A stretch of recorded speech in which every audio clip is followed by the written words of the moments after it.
What's up, fight fans? I'm Jim Grieshaber. Call me Grease. It's Cage Side Seat, the best MMA talk with the biggest names in the sport from the best seat in the house. And right now, the best seat in the house with Anthony Showtime Pettis, former UFC lightweight champion, taking on Carlos Diego Ferreira this weekend at UFC 246. And Anthony, this is unusual for you. Last time we talked, you were telling me, hey, I'm only fighting big name guys. I'm fighting the best in the sport every single time out. And here you are giving a young up-and-coming guy a chance to come try to make a name off you. A little bit different perspective from where you sit for this one.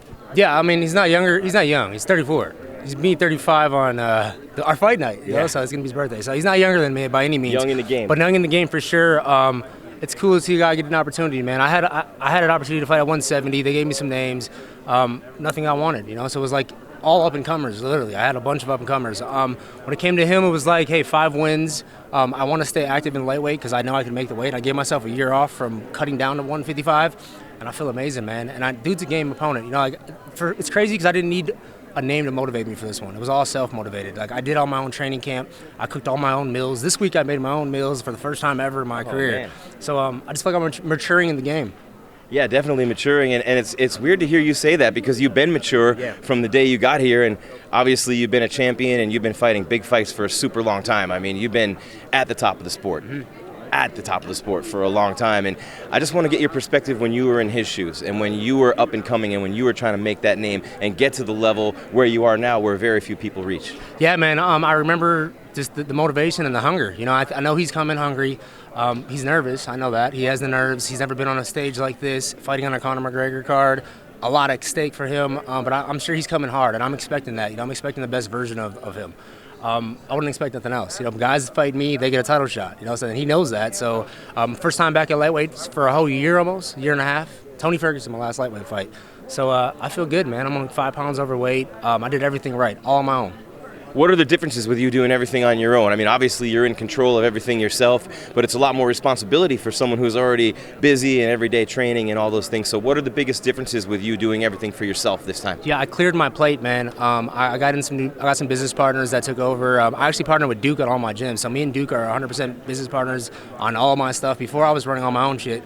So Duke and his partner are 50% of Pettis Martial Arts. Took so much off my plate. You know, I got to focus on fighting again, and I just had so much free time. I'm like, dude, I could make my own meals. Like, why am I paying a guy to live with me in my house and do all this extra stuff, and I could do it on my own? And then I understood the weight cut. I felt like what I was eating, and it just make more sense. You know, it was all me. And the way that came about was just my last fight. I realized how mental this was. Something happened before the fight. I mean, I said what happened, and people know, but it's not like that was what I was complaining about. It was what the mental aspect of how fighting is. You know, I went in there and didn't fight my game plan, and it showed, man. So I'm like, I got to be in my own head. Like physically, I'm one of the best in the world. I have the skill sets. I have everything. It's the mental part, putting it together and making sure I stay true to that, and that's where I'm at. Let's talk about the mental part. LeBron James is doing commercials about that now. Yeah. You know, winners and champions train physically, but legends and the greatest train mentally. What do you do to train yourself mentally? Because it's a nonstop battle from the time you get into the sport to the time you're out of it, and even for the rest of our lives, to keep training that mind to be great like you are. You got to stay into the technique of martial arts. Once you get lost into this part of it, the fights, the showing up for stuff, the promos, the sponsors, the all the stuff that comes along with winning fights, you have to be able to stay level-headed or have a good team around you that keeps you away from getting consumed by that. Because once you get consumed by that, that's less time on the study. When I study, it's about depending who I'm fighting. You know, like Thai fighters, boxers, jiu-jitsu guys. Like, I'm looking for techniques and rhythms and things that I can pick up on where I can put into my game and actually have something that I can see a progression with. Because most guys come in, MMA guys for mostly are trying to fight. And if you come in with that energy of fighting, where it's like, I'm going to use big bombs, big punches, no one can sustain that like for 15, 25 minutes when grappling's involved and all this is involved. So if you look at my last fight, I went for broke. I tried to get the knockout. I was unsuccessful, and I gassed myself out. And I saw it in the fight. I saw it happen. I felt it happen. Broke my foot on doing some dumb techniques. And I'm like, you know what? I got to pull back to the drawing board and get back in my head and remember the way it felt when I first came up. I was in control of every exchange. I was in control of the distance. I was in control of the round.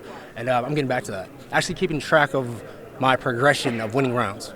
All right, Anthony Showtime Pettis, one of the most inspirational dudes we've ever talked to. Last one for you. What are you inspired by, and what are you looking to do here in 2020? Man, honestly, this whole year for me is all about myself. You know, like I said, I did my own training camp, I did my own weight cut, and it's because I wanted to. You know, like I have the money to pay for all this stuff, but I got lost in like trying to pay for not to suffer. And if you don't suffer, then you don't feel what it feels like to win these fights. So I'm back to suffering in my house, in my gym, and just getting rid of all the stuff that's unnecessary.